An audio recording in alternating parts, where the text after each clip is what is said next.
साथियों, हिंदी पद पे आपका बहुत बहुत स्वागत और अभिनंदन है। साथियों, हम आशा करते हैं आप अपनी तैयारी में लगे होंगे और यहाँ पे आपको लगातार आदिकाल के प्रश्न यहाँ से कराए जा रहे हैं। आदिकाल संपन्न हो जाएगा, उसके बाद आप यहाँ पे देख पाएंगे भक्ति काल। और यहाँ पे जो प्रश्न है, एक प्रश्न के पीछे आप यहाँ पे कई सारे प्रश्नों का ये जो है व्याख्या की जाती है। तो यहाँ पे प्रश्न जो भी हैं वो व्याख्या सहित रहे आपको देखने को मिलते हैं। और ये प्रश्न जो हैं पिछले वर्ष के जो पेपर हैं उसी पे आधारित ये प्रश्न यहाँ पर हैं आप लोगों के लिए। तो पहला प्रश्न लेते हैं कि निम्नलिखित में से कौन सी श्रेणी काल क्रमानुसार सही है। तो क्रम यहाँ पे आपको देखना है कि कौन सा इसमें सही है।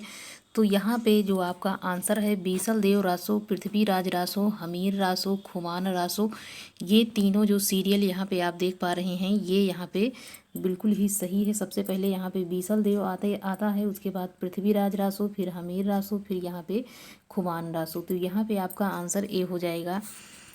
यहाँ पे है कि उपयुक्त विकल्पों में ए यहाँ पे जो है सही है। बीसल देव रासो के रचयिता नरपतिनाल हैं, पृथ्वीराज की चंद्रवरदाई हैं और हमीर रासो की सारंगधर तथा खुमान रासो के रचयिता यहाँ पे दलपति विजय को बताया गया है। कुछ यहाँ पे अन्य तथ्य भी हैं। आचार्य रामचंद्र शुक्ल चंद्रवरदाई को हिंदी का प्रथम महाकवि तथा पृथ्वीराज रासो को हिंदी का प्रथम यहाँ पे महाकाव्य मानते हैं। तो यहाँ पे शुक्ल जी के अनुसार जब भी पूछा जाता है तो वो चंद्रवरदाई हो जाएंगे हिंदी के प्रथम महाकवि। और उनकी जो रचना है पृथ्वीराज रासो को हिंदी का प्रथम महाकाव्य भी बताया है किसने, तो रामचंद्र शुक्ल ने। मिश्र बंधु ने भी हिंदी का प्रथम वास्तविक महाकवि चंद्रवरदाई को ही माना है। तो यहाँ पे दो लोगों को बताया जा रहा है कि चंद्रवरदाई को प्रथम कवि मानते हैं। कौन कौन, तो यहाँ पे मिश्र बंधु हैं और दूसरा यहाँ पे आचार्य रामचंद्र शुक्ल जी को बताया गया है। आगे यहाँ पे प्रश्न है कि वीरगाथा कालीन रासो काव्य में निम्नलिखित में से किस विषय का वर्णन नहीं है। तो जिसका नहीं है ये आपको यहाँ पे बताना है। तो यहाँ पे कृष्ण लीला का प्रतिपादन ये इसमें नहीं है। वीरगाथा कालीन रासो जो काव्य है उसमें क्या नहीं है, तो कृष्ण लीला का प्रतिपादन इसमें नहीं देखने को मिलता है। यहाँ पे आपका सी आंसर हो जाएगा सही। वीरगाथा कालीन रासो काव्य में कृष्णलीला का प्रतिपादन नहीं किया गया है। इन काव्यों में यहाँ पे आश्रयदाताओं का अतिरंजनापूर्ण वर्णन, इतिहास और कल्पना का सम्मिश्रण तथा युद्धों का सजीव यहाँ पे गद्यात्मक वर्णन पाया जाता है। तो जो नहीं पाया जाता है वो है इसमें कि इसमें कृष्णलीला का प्रतिपादन नहीं है। आगे यहाँ पे प्रश्न है कि उपदेश रसायन के रचनाकार कौन है। तो कवि विद्याधर हैं, सारंगधर, धनपाल या फिर जिनदत्त सूरी है। तो डी हो जाएगा, जिनदत्त सूरी इनकी रचना हो जाती है। उपदेश रसायन क्या हो जाती है, उपदेश रसायन जिनदत्त सूरी की रचना है। आगे यहाँ पे इनके बारे में कुछ अच्छे से बताया गया है कि उपदेश रसायन आदिकालीन कवि जिनदत्त सूरी द्वारा रचित रासो काव्य परंपरा का ग्रंथ है जो कि अपभ्रंश भाषा में बद्ध है। यह ग्रंथ 3 गीत नृत्य परक धारा का रासो ग्रंथ है। तो भारतेश्वर बाहुबली राज शालभद्र सूरी हो जाएंगे, बुद्धि राज शालभद्र सूरी और यहाँ पे पेधड़ राज तो मंडलिक हो जाएंगे। उसके बाद जीव दयाराम आसगु हो जाएंगे जो यहाँ पे ग्रंथ है। तो यहाँ पे कुछ जो है ग्रंथ जो आपको महत्वपूर्ण पेपर में देखने को मिल सकते हैं वो यहाँ पे आपको बताया गया। आगे यहाँ पे हिंदी साहित्य के 700 से 1400 ईस्वी के कालखंड को ग्रियर्सन ने क्या नाम दिया है। तो उनका नामकरण पूछा जा रहा है कि क्या कहा गया है इनके अनुसार, किसके अनुसार, तो ग्रियर्सन के अनुसार क्या कहा गया है। यहाँ पे आपको आंसर करना है।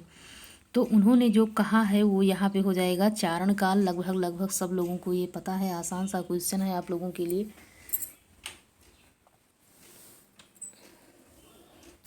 हिंदी साहित्य के 700 से 1400 ईस्वी के कालखंड को सर जॉर्ज ग्रियर्सन ने चारण काल नाम दिया है। इसका आरंभ 640 के आसपास स्वीकार करते हैं। नोट यहाँ पे जो कुछ महत्वपूर्ण है वो यहाँ पे आपको बताने जा रहे हैं। अब तो अधिकतर विद्वानों की कृतियों में ग्रियर्सन द्वारा काल विभाजन 700 ईस्वी से 1300 ईस्वी उद्धृत मिलता है, जिसे उन्होंने चारण काल कहा है। उत्तर प्रदेश लोक सेवा आयोग द्वारा पूछे गए इस प्रश्न में 700 और 1400 ईस्वी ही बताया गया है और यहाँ पे यही सही भी होता है। लगभग यहाँ पे 700 से 1400 ईस्वी तक इसका समय जो सीमा है ये यहाँ पे निर्धारित की गई है। आगे है कि बीसलदेव रासों में किस शैली का प्रयोग किया गया है, तो श्रृंगारिक है, आख्यान है, गेय है या फिर प्रबंध है। तो बीसलदेव रासों की शैली आपको यहाँ पे बताना है। तो शैली इसमें क्या हो जाएगी, गेय काव्य इसको कहा गया है। क्या कहा गया है, गेय काव्य इसे माना गया है। यहाँ पे आपका सी आंसर हो जाएगा। तो गेय काव्य इसको यहाँ पे स्वीकार किया गया है। बीसलदेव रासो मूलतः गेय काव्य था, अतः इसके स्वरूप में परिवर्तन होता रहा है। यह प्रेम एवं श्रृंगार परक काव्य है, जिसमें भोज परमार की पुत्री राजमती और अजमेर के चौहान राजा बीसलदेव तृतीय के विवाह, वियोग एवं पुनर्मिलन की कथा सरस शैली में प्रस्तुत की गई है। इस ग्रंथ की रचना नरपतिनाल ने यहाँ पे 1155 ईस्वी में की थी। बीसलदेव रासो आदिकाल की एक श्रेष्ठ काव्य कृति है। बीसलदेव रासो के श्रृंगार परंपरा का यहाँ पे आदिकाल में ही अंत नहीं हो जाता। विद्यापति से होते हुए यह परंपरा भक्ति काल प्रेमाख्यान काव्यों तक पहुँचती है। तो विद्यापति से शुरुआत होकर के ये भक्ति काल के ये प्रेमाख्यान काव्य हैं वहाँ तक ये पहुँच जाती है। फिर कृष्ण भक्तों को प्रभावित करती है और फिर ये रीत काल में जाकर इसका सरस श्रृंगार काव्य के रूप में चरम विकास हुआ है। बीसलदेव रासों में हिंदी काव्य प्रयुक्त होने वाले 12मासा वर्णन सबसे पहले मिलता है। तो अगर पूछा जाता है कि 12मासा वर्णन सर्वप्रथम कहाँ देखने को मिलता है, तो बीसलदेव यहाँ पे रासो आपका सही जवाब हो जाएगा। 12मासा की शुरुआत यहीं से की जाती है। आगे है बीसलदेव रासो के रचनाकार कौन है, तो यहाँ पे आप क्या बताएंगे, यहाँ पे नरपतनाल आपका आंसर हो जाएगा। बीसलदेव रासो के रचनाकार यहाँ पे नरपतनाल हैं। आगे है कि बीसलदेव रासो में बीसलदेव की पत्नी का क्या नाम है, तो राजमती है, रूपमती, नागमती या फिर ज्ञानमती। यहाँ पे राजमती आपका आंसर हो जाएगा। राजमती है जो बीसलदेव रासो में बीसलदेव की पत्नी हैं। आगे यहाँ पे है कि बीसलदेव रासो के रचयिता कौन है, तो यहाँ पे आपका आंसर हो जाएगा नरपतनाल। क्या है, नरपतनाल। यहाँ पे सी आंसर आपका होता है सही। आगे यहाँ पे प्रश्न है कि बीसलदेव रासो के रचयिता कौन हैं, तो यहाँ पे जो रचयिता हैं वो कौन है ये आपको यहाँ पे बताना है। तो बीसलदेव रासो के यहाँ पे भी आंसर आपका हो जाएगा बी, जगनिक हो जाएंगे। जगनिक तो यहाँ पे हो जाएंगे किसके, परमाल रासो के। तो यहाँ पे नरपतनाल हैं, आपका आंसर यहाँ पे हो जाएगी पृथ्वीराज रासो यहाँ पे चंद्रवरदाई हो जाएंगे और जगनिक यहाँ पे परमाल रासो आपका आंसर हो जाएगा। आगे यहाँ पे है कि निम्नलिखित रासो ग्रंथों में कौन सा काव्य एक प्रेम काव्य या श्रृंगार काव्य है, तो यहाँ पे कौन सा हो जाएगा, प्रेम काव्य या श्रृंगार काव्य के नाम से कौन जाना जाता है, तो यहाँ पे हो जाएगा क्या, बीसलदेव रासो इसमें भी आ जाता है। ये प्रेम काव्य और श्रृंगार काव्य के रूप में भी जाना जाता है। आगे यहाँ पे है कि निम्नलिखित में से किस रासो काव्य का मूल वर्ण विषय वीर रस ना होकर के श्रृंगार रस है। तो यहाँ पे यहाँ पे बीसलदेव रासो है ये यहाँ पे वीर रस प्रधान ना होकर के ये यहाँ पे हो जाता है श्रृंगार प्रधान, और इसकी जो शैली है गेय शैली यहाँ पे हो जाता है। आगे यहाँ पे है कि राजमती से रूठकर बीसलदेव कहाँ गया था, तो कहाँ गया था, ये उड़ीसा चला गया था। जब राजमती से ये रूठता है तो कहाँ पहुँचता है, यहाँ उड़ीसा। ये आपका बी आंसर इसमें भी होता है सही। आगे यहाँ पे है कि बीसलदेव रासो में राजा भोज परमार की पुत्री राजमती और अजमेर के चौहान राजा बीसलदेव तृतीय के विवाह, वियोग और पुनर्मिलन की कथा सरस शैली में प्रस्तुत की गई है। इसमें वर्णित है कि राजमती की बातों से रुष्ट होकर के स्वाभिमानी राजा बीसलदेव उड़ीसा चला गया था। 12 वर्ष तक राजमती उनके विरह से दुखी रहती और वह राजभवन की दीवारों को कोसती हुई वन में रहने की कामना करती। सामंती जीवन के प्रति गहरी अरुचि का सजीव चित्रण इस काव्य में देखने को मिलता है। तो इस प्रकार से ये एक श्रृंगारी काव्य के रूप में यहाँ पे ये प्रसिद्ध है। किस रासो ग्रंथ में आल्हा उदल के नाम से जाना जाता है, तो आल्हा उदल के नाम से जो ग्रंथ जाना जाता है वो यहाँ पे आपका हो जाएगा जगनिक का परमाल रासो है। इसमें आल्हा खंड के आल्हा और उदल की यहाँ पे जो है वीरतापूर्ण लड़ाई का वर्णन इसमें किया जाता है। जगनिक के परमाल रासो ग्रंथ को आल्हा खंड के नाम से जाना जाता है और यह महोबा उत्तर प्रदेश के वीर आल्हा उदल की वीरता कथा गाथा उत्तर प्रदेश के अवध मध्य प्रदेश के बुंदेलखंड की सर्वाधिक, मतलब ये बरसात के ऋतु में गाया जाने वाला आल्हा खंड लगभग सब लोगों ने ही सुना होगा, ये वही है। आगे यहाँ पे प्रश्न है कि लोकप्रिय गाथा और 1865 में चार्ल्स इलियट ने जिस आल्हा खंड का प्रकाशन कराया वह मौखिक परंपरा पर ही आधारित है। इसी प्रति के आधार यहाँ पे श्याम सुंदर दास ने परमाल रासो का पाठ निर्धारण किया है, उसे नागरी प्रचारणी सभा को प्रकाशित कराया। तो यहाँ पे एक प्रश्न और निकल के आता है कि यहाँ पे लोकप्रिय जो वीर गाथा है वो 1865 में चार्ल्स इलियट ने इसका प्रकाशन करवाया। कब करवाया? 1865 में। और किसने करवाया? तो चार्ल्स इलियट हो जाएगा आपका आंसर। आगे है, उत्तर प्रदेश में आल्हा खंड के नाम से कौन सा काव्य प्रचलित है? तो उत्तर प्रदेश में जो आल्हा खंड के नाम से प्रचलित है वो हो जाएगा यहाँ पे परमाल रासो, जो लगभग बरसात के ऋतु में लगभग सब लोगों ने इसको सुना ही होगा। आल्हा उदल के चरित्र को वीर गीतात्मक काव्य के रूप में रचने वाले कवि हैं। तो कौन है, उस कवि का नाम बताना है। आल्हा उदल के चरित्र की जो वीरता पूर्वक यहाँ पे लिखा है, तो यहाँ पे आपका आंसर हो जाएगा जगनीक ने लिखा है परमाल रासो, जिसमें आल्हा उदल की वीरता का वर्णन इन्होंने बहुत भली भांति बहुत अच्छे से किया है, जो लगभग सब लोगों ने बरसात के ऋतु में सुना होगा। आल्हा खंड नामक काव्य ग्रंथ का दूसरा नाम क्या है? तो वो हो जाएगा यहाँ पे परमाल रासो। क्या है? परमाल रासो यहाँ पे आपका आंसर हो जाएगा। आगे है कि इसमें आल्हा खंड का दूसरा नाम है, दूसरा नाम क्या है? तो आल्हा खंड का दूसरा नाम है देखा जाता है तो परमाल रासो है, विसल देव रासो है, खुमान रासो, परमाल रासो जो है ये आपका आंसर हो जाएगा। आल्हा खंड का दूसरा नाम यहाँ पे है। आगे है कि परमाल रासो काव्यकृति के कवि का नाम है, तो उनका नाम जो है यहाँ पे हो जाएगा जगनीक। जगनीक ने ही लिखा है परमाल रासो। यहाँ पे आप देख सकते हैं ये टीजीटी परीक्षा 2021 में आया हुआ प्रश्न है कि परमाल रासो। तो ये प्रश्न यहाँ पे जो आप थोड़ा सा आसान देख रहे हैं, ऐसे ही कई प्रश्नों को यहाँ पे कठिन भी पूछा गया है। आगे है आल्हा खंड, आल्हा और उदल नामक दो वीर सरदारों की वीरतापूर्ण लड़ाई का वर्णन मिलता है किसमें? आंसर हो जाएगा इसमें भी कि परमाल रासो में देखने को मिलता है। आगे यहाँ पे है कि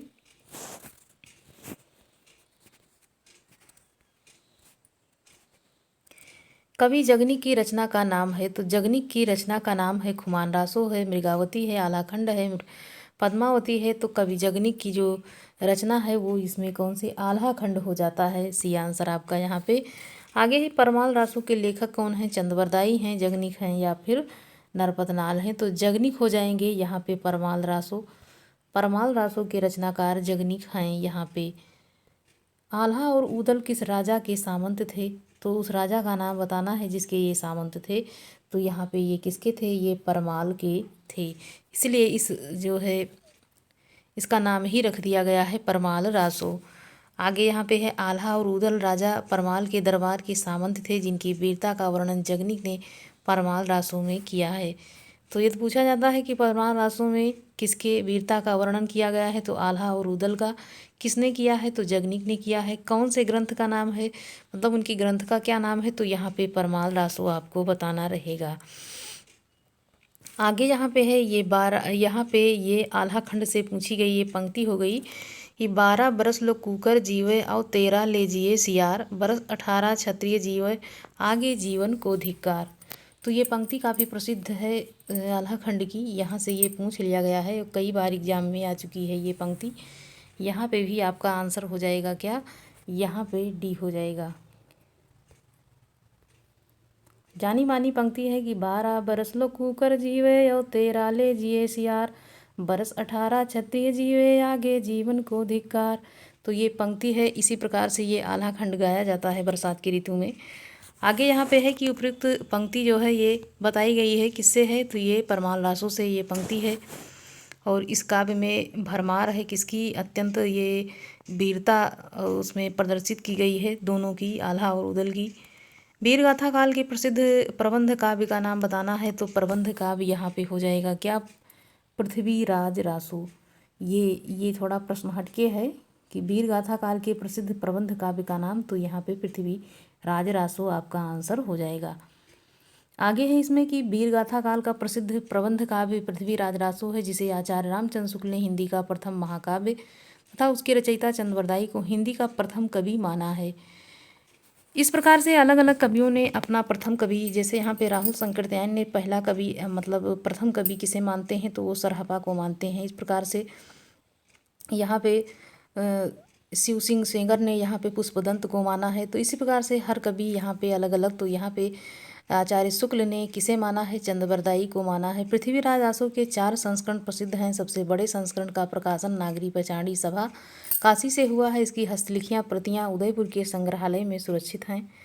सभा से 1585 में लिखित प्रति के आधार पर रासो का संपादन कराया था। और इस संस्करण में कितने सर्ग हैं? तो यहाँ पे क्या हो जाएगा, 69 समय खंड या फिर 16,306 यहाँ पे हो जाएगा इसका जो पूरा ये संस्करण है। तो इसमें समय पूछा जाता है कई बार ये कि इसको क्या कहा गया है, तो इसको यहाँ पे समय कहा गया है। जो जिसे यहाँ पे खंड बोला जाता है उसको यहाँ पे समय कहा गया है। आगे भी कुछ यहाँ पे प्रश्न है, इसको भी देखते हैं। यहाँ पे आगे है कि द्वितीय जो छंद के रूप में है और इसने द्वितीय उपलब्ध पृथ्वीराज रासो में 7,000 छंदों का काव्य माना जाता है। इसका प्रकाशन नहीं हुआ है, किंतु अबोहर एवं बीकानेर इनकी यहाँ पे प्रतियाँ सुरक्षित हैं जो 17वीं शताब्दी ईस्वी में लिखी गई हैं। तीसरा लघु संस्करण ये 35,000 छंदों का है। इसमें 19 समय खंड हैं। क्या है, तो यहाँ पे 19 समय खंड बताया गया है। इस प्रकार से हस्तलिखियाँ या इसकी प्रतियाँ जो हैं वो बीकानेर में सुरक्षित हैं। 14वां संस्करण सबसे छोटा है। इसमें केवल 1300 छंद हैं। इसी को डॉक्टर दशरथ शर्मा सहित कुछ विद्वान मूल रासो मानते हैं। यहाँ पे हजारी प्रसाद द्विवेदी ने पृथ्वीराज रासो को सुख सुखी संवाद के रूप में यहाँ पे रचित माना है। क्या माना है, तो सुख सुखी संवाद। ये कई बार प्रश्न में आ चुका है कि हजारी प्रसाद द्विवेदी ने यहाँ पे किस काव्य में, तो यहाँ पे आपको चंद्रवरदायी का जो यहाँ पे पृथ्वीराज रासो है इसमें सुख सुखी संवाद पर आधारित ये माना जाता है। चंद्रवरदायी महाराज पृथ्वीराज चौहान के दरबार के कवि थे। इनकी भाषा को भाषा शास्त्रियों ने पिंगल कहा है। इनकी अगर भाषा पूछी जाती है तो पिंगल बताना है। इसमें महाराज पृथ्वीराज हुआ, उनकी प्रेम का संयुक्ता के परिणय तथा युद्ध का वर्णन है। तथा चंद्रवरदायी पृथ्वीराज के राजकवि ही नहीं, उनके सखा और सामंत भी थे तथा षटभाषा, व्याकरण, काव्य, साहित्य, छंदशास्त्र, ज्योतिष, पुराण, नाटक आदि विधाओं में भी ये पारंगत थे। तो काफ़ी बहुमुखी प्रतिभा के धनी ये यहाँ पे कहे जा सकते हैं। कौन? चंद्रवरदायी। आगे यहाँ पे है कि हिंदी का प्रथम महाकाव्य है। हिंदी का प्रथम महाकाव्य किसे माना गया है, तो यहाँ पे आपका आंसर ए हो जाएगा, पृथ्वीराज रासो, जो कि प्रबंध काव्य के रूप में भी जाना जाता है। आगे है कि रामचंद्र शुक्ल ने हिंदी का प्रथम महाकवि किसे माना है, तो हिंदी का प्रथम महाकवि जहाँ तक शुक्ल जी के अनुसार देखा जाए तो यहाँ पे चंद्रवरदायी आपका आंसर हो जाएगा सी। आगे यहाँ पे है कि पृथ्वीराज रासो को हिंदी का प्रथम महाकवि कहने वाले आलोचक कौन है, तो यहाँ पे ये पहला आलोचक अगर किसी को माना जाता है तो पृथ्वीराज रासो को हिंदी का प्रथम महाकाव्य कहने वाले आलोचक कौन है, तो यहाँ पे नाम आ जाएगा किसका? शुक्ल जी का। यहाँ पे रामचंद्र शुक्ल आंसर हो जाएगा। हिंदी का प्रथम महाकाव्य है ये, यहाँ पे भी आपका आंसर हो जाएगा ए, पृथ्वीराज रासो। तो इस प्रकार से आप यहाँ पे देख पा रहे हैं कितनी बार इन प्रश्नों को दोहराया जा रहा है ताकि ये प्रश्न आपको बिल्कुल ही कंठस्थ हो जाएं और याद हो जाएं। आगे है कि हिंदी साहित्य का प्रथम महाकाव्य पृथ्वीराज रासो माना जाता है, जबकि खड़ी बोली हिंदी का प्रथम महाकाव्य प्रिय प्रवास को माना जाता है। पृथ्वीराज रासो आदिकालीन रचना है। इसके रचयिता चंद्रवरदायी हैं, जबकि प्रिय प्रवास के रचयिता यहाँ पे हरिऔध हैं। कौन हैं, तो यहाँ पे प्रिय प्रवास के रचयिता हरिऔध हैं। ये दोनों जो ये प्रश्न रहता है थोड़ा कन्फ्यूजन में डालने वाला रहता है। पृथ्वीराज रासो को यहाँ पे प्रथम महाकाव्य, हिंदी का प्रथम महाकाव्य पृथ्वीराज रासो माना जाता है, जबकि खड़ी बोली हिंदी का प्रथम महाकाव्य जब पूछा जाता है तो आपको प्रिय प्रवास यहाँ पे बताना रहता है। प्रिय प्रवास ये यहाँ पे जिसकी रचना यहाँ पे किसने? हरिऔध जी ने की है। तो खड़ी बोली का पूछने तो यहाँ प्रिय प्रवास बताना है, लेकिन जब हिंदी साहित्य का प्रथम महाकाव्य पूछा जाए तो पृथ्वीराज रासो यहाँ पे आपको बताना है। तो साथियों यहाँ पे कुछ महत्वपूर्ण आदिकालीन प्रश्न थे। आशा करते हैं आप लोग अपनी तैयारी को यहाँ से भी मतलब करके थोड़ा सा जो है अपनी तैयारी में चार चांद लगा सकते हैं। तो आप लोग अपनी तैयारी को करते रहिए और ज़्यादा से ज़्यादा इस वीडियो को आप लोग शेयर करिए ताकि जो पढ़ने वाले विद्यार्थी हैं उनके पास भी ये वीडियो पहुंच सके। धन्यवाद, मिलते हैं अगली वीडियो में।